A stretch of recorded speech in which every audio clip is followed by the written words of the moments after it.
Alam nyo ba guys na pwede tayong umutang dito sa Shopee at ito na nga dumating yung inutang kong torso mannequin na walang binabayaran pagka-deliver nito.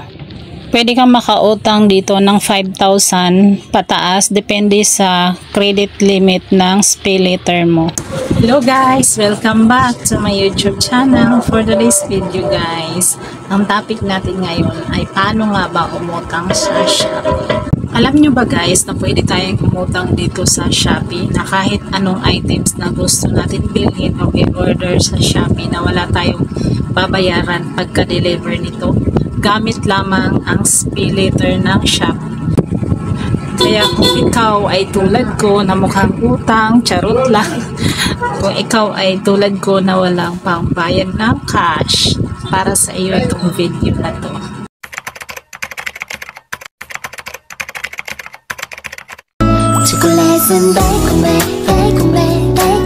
Single Moms Vlog.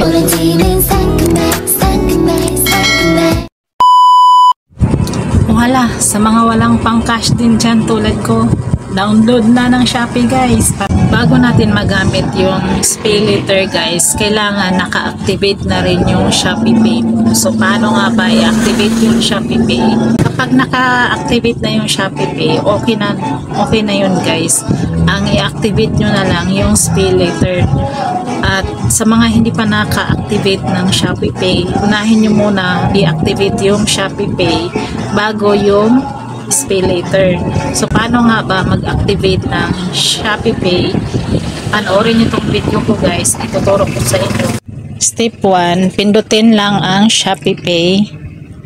At step 2, pindutin ang set up Shopee Pay wallet. Step 3, makaka-receive kayo ng text message na OTP at i-enter nyo lang yung OTP code na sinend sa inyo. At step 4, pindutin yung continue.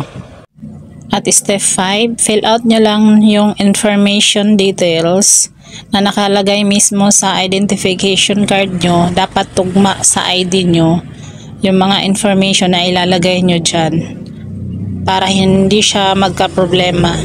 Step 6, i-check lang yung box ng terms and condition and click confirm. Step 7, pumili lang ng biometric authentication kung fingerprint ba or mukha mo. Sa akin kasi fingerprint yung pinili ko. And after that, information submitted, ganito na yung lalabas. So maghintay na lang tayo ng 24 to 48 hours bago ma-activate yung ating Shopee Pay. At tapos na tayo doon sa pag-activate ng Shopee Pay guys. Dito naman tayo sa pag-activate ng SpayLater. Panoorin nyo to guys para ituro ko sa inyo nang sabay-sabay tayong makautang kay Shopee Chat. Step 1, go to Me tab and select SpayLater. And then select Activate Now. And next, makaka-receive kayo ng text ng verification code or OTP. Enter nyo lang yung code na tinext sa inyo. And next, kailangan may nakaready na kayong ID guys. Kailangan government issued ID. Like UMID ID, driver's license, passport, or kahit anong ID na meron kayo. So, iselect nyo lang yung ID type kung anong gamit nyo. Like, kung gamit mo ay UMID, piliin nyo lang yung UMID ID. And fill out the necessary information like nationality, date of birth, place of birth, civil status.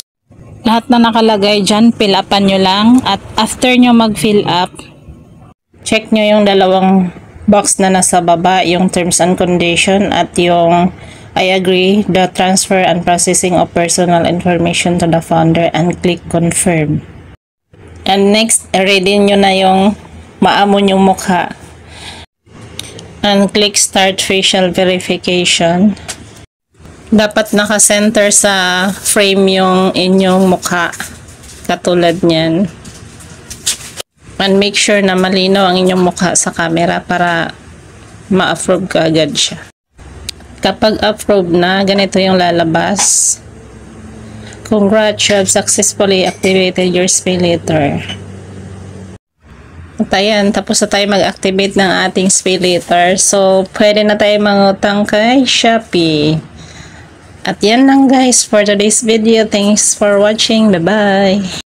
Abangan nyo yung next vlog ko kung paano gamitin yung SpayLater sa Shopee. Bye-bye!